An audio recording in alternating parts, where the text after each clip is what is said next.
Welcome to my YouTube channel. My name is Kamil Sattar and I'm going to be showing you today how I hit $1 million in revenue at just 19 years of age. Now you're probably thinking, how old are you then? I'm actually only 20 years old, and you're probably thinking you've got to be at least 30, 40 years of age. I'll put some proof on the screen. I am actually 20 years old. My birthday is the 10th of the 5th, 1999. Now I'm going to be showing you everything that happened to me before ECOM, what I did when I started ECOM, and what are my future plans now, because at the end of the day, we're going into a new decade, which is going to be 2020 and up, and I want to inspire as many people. I want to help as many people get off to a good start of the new decade, because a lot of people my age and in life in general are stuck in this trap where they feel like they can't do anything. And I really want to show you, with the right mindset, with the right kind of just with the willpower to do something, you can change your life. Because before ECOM, I was suicidal. I was really abused. I had a lot of problems in my life. Honestly, guys, that was the reason why I was suicidal, because I thought, you know what, just put an end to it all. And I really want to show you how you can turn your life around if you put the right work in. And where I came from before was horrible, and I didn't think I could ever get out of it, and I have done it. And now I'm trying to document everything to show you guys that you can do the exact same. Doesn't matter if you're depressed, doesn't matter if you've got no qualifications, doesn't matter about your age. If you're willing to do it, you can change your life. Trust me when I say this. It took me 3 years to change my life, but oh my god, am I so grateful of putting the work in. And that's why I want to share this with you today, my journey before ECOM, what I did whilst I was doing ECOM, and what my plans are now. So if you could like the video, because it was very emotional for me to put this video together. I had to get things from the past up, like print screens and photos. I have to talk about the past as well, of course. So if you could just like this video, share it with as many people, because I really want to inspire people in 2020 in the dropshipping and e-commerce community, because there's a lot of fluff in there, and I really want to be putting people back on the ground, and putting some realistic kind of expectations and some realistic kind of document of success in the kind of industry, because I think I am classed as a successful dropshipper and a successful e-com entrepreneur, and I've gone through a hell of a lot to get here. And I think it's worth other people being able to see things like this to give them the motive to carry on and achieve whatever they want in life. So before I actually tell you about who I am in my life growing up and with e-com and whatnot, I just want to say, if you're looking for Lambos, you're looking for crazy apartments in today's video, that's not what's going to be on here. I'm not that kind of person to show off my wealth. At the end of the day, I come from a very humble beginning, which I'll be showing you today. And for those reasons, I'm not the kind of idiot to go out there and flash with the cash. I come from a very humble background, and like I said, it will all be shown in today's video. So for that reason, if you're looking for fancy cars, for motivation, or apartments or clubs or whatever, this video is not for you. This is for a real life video from somebody that came from nothing, that changed their life. So when I say that, I say it with a lot of passion. Don't come here looking for fancy cars. Come here looking for a person who's genuine, gone through a lot, and then been able to change their life around, and now are trying to help others do the same. So I just wanted to say that before I carried on doing anything else. So the first thing is, who is Kamil Sattar? So I'm a 20-year-old e-com business owner. Now, I failed at school and left college. My parents are from Pakistan. So when I say I failed school, I literally had no grades at secondary school. I'll put print screens of my grades on the screen here. I'm not scared to show the proof like all these other gurus who say they're a college dropout or they've got no grades. They don't show the proof. Here's the proof on the screen. I've got nothing to hide. I quit college. I'm going to put proof on the screen as well that I quit college. My parents originate from the Middle East, Pakistan. So my mom's 100% Pakistani. My dad is half Pakistani. His mom is British, and his mom and his dad's Pakistani. So if you've ever watched East is East, that's literally my dad. That's really funny, but that is literally my dad's case. I'm 20 years old. I've had to grow up very fast. That's why I look very mature. That's why I dress very mature. That's why I speak very mature, because I had to become the man of the house very fast in my family. And for those reasons, that's why I am who I am today. The next thing is, I was the kid at school who questioned everything. That is why teachers hated me and didn't help me. I said, if the education system works, why does my mom stress about money?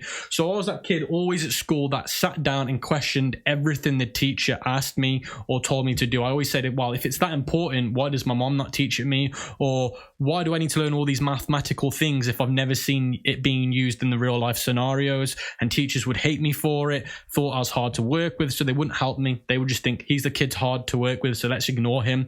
But really, I was just asking the questions that everybody else thought but were scared to ask. Another thing is, I always asked, if the education system was so great, why is my mom still working today? Why is my mom stressing about money? money? Why is she crying all the time? Why does she look like she's going to lose her hair? That's what I'm trying to say. I'm just trying to say, like, if the education system was so amazing, why is my parents trapped in this vicious circle? So that's what I felt. So what I did is I started my first business when I was 15, buying and flipping high-end luxury goods to celebrities and football players. So my first business was when I was 15 years old, and I had a massive hobby, and my hobby was in luxury goods like Supreme, Babe, Giuseppe Zanotti, Balenciaga, Christian Louboutins, people might know them as Red Bottoms. So I actually couldn't afford to get them myself. So I actually started a company buying and selling them with other people's money, but then I was making profit on it, of course, which I'll get onto a little bit later, because I'm going to be breaking this down a little bit later when I talk about my life and how I got into business. But I got into the luxury goods niche, and that really changed my life to start with. So I started dropshipping when I was 17, making my first $1 million in revenue at just 19 after quitting my job at Primark, which is a retail job where I was at the till. I put some print screens on the screen of how it looked. It's a retail job, probably one of the biggest retail stores in England, and I'm saying this now, it was a nightmare. I got spoken to horrible. I was getting paid £3.44 an hour. £3.44 an hour. That is literally slavery, guys, in the UK. Like, if you just convert that into your local currency, it's disgusting. I was on £3.44 an hour, and I was getting worked my ass off, and that was all I was making. So that's a little bit to do with me to start off with. So let's get a little bit more deeper into who I was before ECOM. So I grew up hanging around on the streets with my friends, getting into trouble. So me and my friends used to hang around the streets doing silly things, getting ourselves into trouble with the law and the police. And my friends, well, some of my old friends are in jail now, and some of my old friends are actually dead, which is very, very sad. And this is why I said to you at the start, it's a very emotional video for me to make. Some of my friends are currently now dead or in jail for years because of the life that we grew up doing. I was that kid at school who always got kicked out because I hated it. Everyone thought I was going to be a failure. So I was always that kid at school where I was just getting kicked out. I was going on like leave and stuff like that. I actually had a placement leave one year where I got like a 6-month transfer to another school because my school didn't want me anymore, and that I got declined for that because I got into a lot of fights because I had to try and prove who I was, and I had to prove that I'm a lad at the school, so I had to get into fights and stuff and prove who I was, which was ridiculous, but I did, and it got me kind of banned from getting into that school. So I got put back to my old school. They had to keep me. They weren't allowed to put me in another transfer. So I was always that kid who was hated for silly things like getting into fights that weren't even my problem, arguing with people that had too much to say, because me as a human being, if you say something, I'm not scared to challenge it. I'm not the kind of person to sit back and just let you say a load of rubbish. I will challenge what you're going to say to me. That's going to teachers and students. And I remember at school there was these two sides, the higher educated side where it's like the top performing students, and then like the, should we say, messing around kids, or the kids that are just not good at education. And I was one of those kids where I was just not good at education. Like, it doesn't mean I'm not clever. It just means the school system didn't give me a chance to show my true skills. Because they have to put me through a textbook, it didn't show my true passions and skills. And that's why I disagree with school. And that's why I want to try and change the education system, because it doesn't allow people like myself to prove myself in school. But in business, I've overachieved. I'm part of the 1% of my age group, and I'll put a print screen on the screen of how you can become 1% of your age. So I'm classed as 1% of my age group, and I'm way beyond that. But yet at school, they said that I was a failure. So what I'm trying to say is the school education system is a load of nonsense, in my opinion, because it didn't let me prove myself. And like I said, there's two parts of the school, and the other part of the school would sit on the bench. And when I used to walk past to go to the canteen, or should I say the food center, people used to always bitch about me, slag me off, and say that kid's never going to get anywhere. That kid's ruined. He's going to live on a council flat. He's going to be on benefits in the UK and stuff like that. And funny enough, I went to a client meeting the other day at a hotel, and there was a job fair on, and everybody from my school that were like in the top grades went there. And I'm thinking, because I'm a humble person, in my head I was thinking, wow, you were the people that kind of said that I was going to get nowhere in life, and look at me today, and then look at you now. So that's just a bit of motivation. Doesn't matter about the people that are clever or meant to be clever. In business, they have nothing to show for. In life at the moment, they have nothing to show for compared to what I've achieved. So I actually got into a lot of fights at college. So after school, I went to college. God knows how I got in. Funny story. So I got into a business college. Well, I took a business degree at college, and you're meant to have grades to get into that degree. But I blagged it, and my teacher said, look, Cam, I know you've not got no grades, but I'm willing to give you the opportunity to prove yourself if you can pass your first year. So thank you to her. I forgot her name now, but she gave me an opportunity which nobody else would have. But I went to college, and the college I went to was Shrewsbury College, which is like 25 minutes away from me. And the reason why I went there was to kind of distance myself to people that I used to hang around with. The reason why I did that was because the people that I used to hang around with, my friends and stuff, got me into a lot of trouble. Not just they got me into trouble, but the things we used to do just wasn't helping my life. So my family thought it was a good idea to put me somewhere where it's completely different and I'm not going to get into trouble and I'm actually going to do something. So I went to this college, and funny enough, the actual area is a very racist area. Now, the reason why that is because it's on the border, and on borders in certain areas of the country in the UK, they are very traditional and they don't like people with a tint of skin. So for example, I'm obviously not Caucasian white. I'm classed as black. So obviously they don't like anybody that's not white. So I got a lot of racist abuse, and I'll actually put it on the screen just to prove it again. I'm not scared to prove it. And I got into a lot of fights at college because the one day I was walking past the smoking area outside and a guy shouted out the P word to me, and then I got into a fight with him because, like I said, I'm not the kind of guy just to let you sit there and say something to me. I'm going to stand up for my rights. Obviously, back then, getting into physical fights wasn't a good thing, but I should have more got into verbal abuse with him in terms of trying to educate him instead of fighting him. That's something obviously I've had to learn now. It's not about fighting people, it's about actually educating them instead with your mouth. So I got abused pretty much every day. I got into fights pretty much every other week. Everybody knew me for that kid at college that always had to fight and get into fights to kind of prove himself and keep himself at the college. So that was kind of the college story over with. I'll put some more print screens about college and what I got into just to prove it to you, like I'm not making this up. So the next thing is I left college, I got into working at retail. So I left college and my parents said, look, if you're going to leave college, you need to go and get a job. So I got a job in retail. And at this point in my life, like I said, I was at £3.44 an hour. I've got no school grades. I've got no college grades. So technically I can't go out there now and get a high paid job because I've got no grades. I've got nothing to put on my CV. So I got a really low paid job, like I said, £3.44 an hour. And I was super depressed at this point in my life. Like I got a lot of abuse. I had a lot of friends getting into trouble, going into prison, dying around me. And I was honestly just depressed, and I had real bad suicidal thoughts. I just didn't want to be on the earth anymore because I thought, Cam, where am I meant to go? I'm trapped in this cycle now where I can't do anything in my life. The only thing I can do is work a low paid job, and that's it. I'm just in that environment now where I'm basically screwed. So I was just really depressed. I wouldn't leave my house. I would just stay in my house all the time. I wouldn't go and say hello to my parents. I'd lock my way away. And I was getting into a really bad state. And depression runs through my family. So my dad actually suffered from really bad depression. I got really bad depression. I had to go to the doctors. I had to have counseling at college because I was literally on the edge to just going in life. And that was really it. And like I said, it really upsets me talking about it now because people, the worst thing in today's society is suicidal rates. And honestly, till you've gone through it and gone through depression, it's really hard to get out of. But that's literally that kind of part of my life over with now. So let me talk a little bit about why I changed my life and why I'm now trying to be the best version of myself and what got me into the state to put my life completely around. Because if you see the pictures of me before, you can't even believe it's me now. So let me talk to you a little bit about what I did to change my life around and what kind of went through my brain to start making it think. Because I truly believe in life, you have to reprogram yourself, because in life we're taught to do certain things, go to school, get good grades, get a good job and live happily ever after. And I had to kind of program myself because I didn't want to go through that system anymore. So what I did is I had no options because, like I said, I had bad grades, I had bad records, so I couldn't do anything but be a bum in life, and I didn't want to be a bum. Being a bum in life was one of my worst nightmares, and I always wanted money. I always wanted the nice things in life because I truly believe we deserve it. I come from a poor background. I come from a background tree where we've never had money, and I wanted to change it, guys. I wanted to prove everybody wrong, my teachers, my family, my friends, everybody wrong, because in my family I've got a brother and he's very well educated. He's an accountant. He's done very, very well for himself. And my parents used to always speak very highly of him, but never of me because I had nothing to show for. And I was always a little bit jealous. And I always said to my mom, look, I'll always be successful in life, but just doing my own thing. And I remember when she used to pick me up from school when I used to get kicked out, and she used to say, Cam, what are you going to do now? And I said, Mom, trust me, I'm going to be rich one day and you'll thank me for it.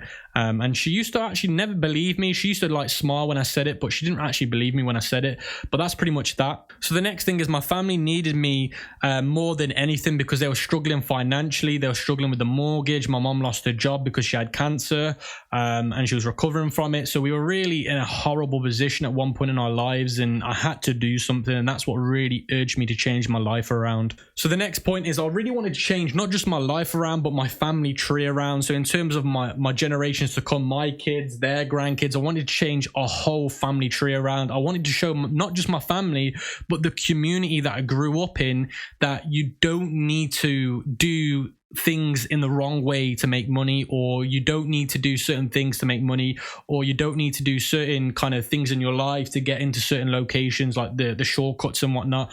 I wanted to prove to my family, if you work hard and you have a vision, you can achieve anything. Because I'm from a community where it's just negativity, do the wrong things to make the right money, and it's not right. I'm from the UK. I'm based in the West Midlands, one of the worst parts of the UK for crime rates, shootings and stabbings, poverty. I just come from one of the worst areas in the UK, and like I said, in this community it's just negativity, and I wanted to prove to people anybody can change anything. So let's talk about the first part of my transformation as a person. So the first thing I did is I studied successful people, looked at their habits, and tried to understand how their brain worked. Now, you're probably thinking, how can you do that? I literally went onto YouTube. I had an iPhone 6 at the time, and I just Googled successful people, and I used to binge watch YouTube videos for completely free, take notes with a notebook. I'm actually going to show you my notebook right now. So I'll put some print screens on my notebook on the screen. I'm showing you how much memory jotting, how much notes I took when watching these videos, how serious I took this, guys. And that's what I'm trying to inspire you guys to do. The reason why I made this video is to show you how I changed my life around and what I did to get to where I am now. I really took it serious, guys, and that's what I'm trying to get you guys to do. Take things seriously. The next thing I did is I cut my whole social media social circle out, like all my friends, all my network, people that I used to be friends with, my college friends, my school friends. I cut everybody out, guys. Literally, I went solo. I went undercover. Nobody saw me. I never used to come out my house. I just focused on me, and that's what you sometimes need to do. Cut some of the crap out and just focus on you. And it's going to sound very selfish, but life is selfish. You only have one life, one chance to do this. And I used to always say this to myself: you are the average of the 5 people you hang around with. So if they're all broke, you're going to be the 6th one that is broke. I learned that from my first mentor, which I'll be talking about in a minute. But trust me, guys, be selfish. This is your life. You don't know when your life's going to end. It could end tomorrow. So take control of it. Focus on your life. People say your 20s is the time to go out there and live your life. It's not. It's the time to go and build your life so you can retire young. Guys, honestly, be selfish with your own life, because if you're not, trust me, somebody will go and take your life for granted. So the next thing is I found my first mentor, and that was by far one of the biggest, best things I've ever done in my life. Honestly, guys, mentors can change your life. Now, a mentor will only change your life if you're willing to be teachable, coachable, and do what they tell you to do. Now, my mentor would tell you, when I first got started with him, he would hate me because I used to always question him. I would sometimes do what he used to tell me to do, and I'd just be a pain. But after a few months, we got really working together really well, and my life started to change around very slowly. But I can't say thank you enough to my first mentor. I really do appreciate him. The next thing is my mentor taught me to make a business around my hobby, which was my high-end fashion kind of hobby, which is buying and reselling Supreme, Giuseppe Zanotti, Balenciagas. And I'll put a load of pictures on the screen of like my first ever business and how it went for me.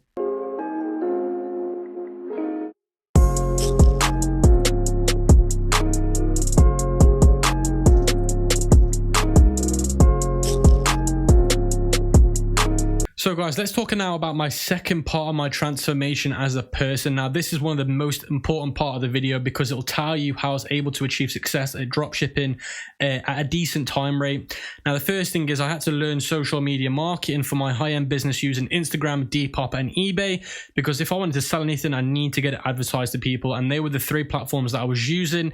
Instagram by far was my main source of income for that business. Now, you got to think about it. If I was successful at that business, then I could equate that into my dropshipping business, as we all know, and then that way I have a faster start with marketing, and that's the reason why I was so successful at quite a good period of time in my dropshipping business. Now, don't worry guys, I've got loads of videos on my channel. Just take a look at them on all of these topics that can help you with your e-com brand. Now, the next thing is I had to learn how to network with the right people, because if I didn't network with the right people, I wouldn't find my target audience, I wouldn't be able to talk into my target audience, and I wouldn't be able to get the suppliers for my business. Now, you've got to think about it very carefully. If I'm dealing with high-end celebrities, you're not just able to talk to these people, you're not just able to get into contact with these people. You need to know people that can get them in contact with you. So I had to really get good at networking, and that's something that I ended up doing. I also needed to network with my suppliers, because I had to find suppliers that could give me exclusive deals on shoes, or I needed to know people at the stores, like for example Harvey Nichols, Harrods, to buy the stock early, so then I could buy it. So that, because you got to understand, with all of these brands that I was selling, they would go like that. Like for example, Yeezys and Supremes, they would go straight away. So I had to know the right people that would basically give me, put some to the side for me so I could come and collect them. Because if I didn't, I wouldn't be able to buy them at retail, then flipping at resale and make that profit. So that's the reason why I had to get good at networking. Now, networking is very important in dropshipping for your suppliers, getting best price for your products, fulfillment centers, dropshipping agents. All of those things are important in terms of networking. And like I said, all of these attributes that I learned in my first business really helped me with my dropshipping business. So the next point is how to use my payment gateway. So I had to learn how to use Stripe and PayPal for my high-end luxury brand, because I was putting a lot of money through the business and through the gateways. And obviously, as you know, as soon as you put lots of money through them, they can get very restricted. They can put money on hold. And learning how to deal with that in my high-end business helped me out a lot in my dropshipping business, because when I was able to scale my dropshipping business, I knew what to do with payment gateways when they started giving me these hurdles. So I knew how to deal with it. I knew how to handle my cash flow. So like I said, all of these things that I learned became very, very important for me when I started dropshipping. So you can see there, that's why my dropshipping business was a lot easier for me than it would be for you, because I already learned these skills before. The next thing is I had to learn how to upsell to customers, and I had to learn how to keep customer retention and customer lifetime value, because in my business, it's not about getting loads of customers. It's about keeping a customer client base and keep building them, keep working with them, keep working with them. So the majority of my money came from my most loyal customers who would keep buying from me every month or every other month, and I'd upsell them hats or scarves or things like that. So that's what I had to learn how to do. I had to learn to work with what I already had, because to get new customers and new celebrities and new famous people for my business at any point was hard enough as it is.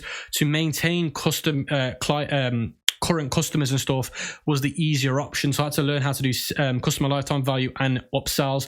Now, obviously, it's a different form of upsell than is doing it on your Shopify, but it's all the same thing in terms of psychology, how to basically get people to upsell. So obviously, I was doing it verbally, but on Shopify, I'd be doing it obviously with the upsell apps and whatnot. But I learned how to kind of do it in terms of psychology when I was doing my high-end business. So that was my second part of my transformation, guys. And like I said, just think about all those things that I learned. It helped me so much when I started dropshipping in 2017. Now let's talk about my dropshipping beginning. So like I said, I started dropshipping in 2017 with a one product store. I started dropshipping because of the low risk and the low cash flow requirement needed. Now, if you want to see my first ever winning product, I'll put a link somewhere to that video where I made a video about it. It was an iPhone screen protector. Now, what I'm trying to say, guys, is dropshipping is a very low barrier to entry business. Like some businesses, you need hundreds of thousands, tens of thousands. Dropshipping in 2020, you need roughly around about $1,500 to make any good deal of it. So that's the reason why I started dropshipping. After 6 months of trial and error, and finally found my feet and started to use the results with my first winner and my high-end business, I was able to actually hit some really good numbers and become very, very successful. Within this process, I was able to learn the Facebook ads, retargeting, lookalike audiences, upsells, cross-sells, email marketing.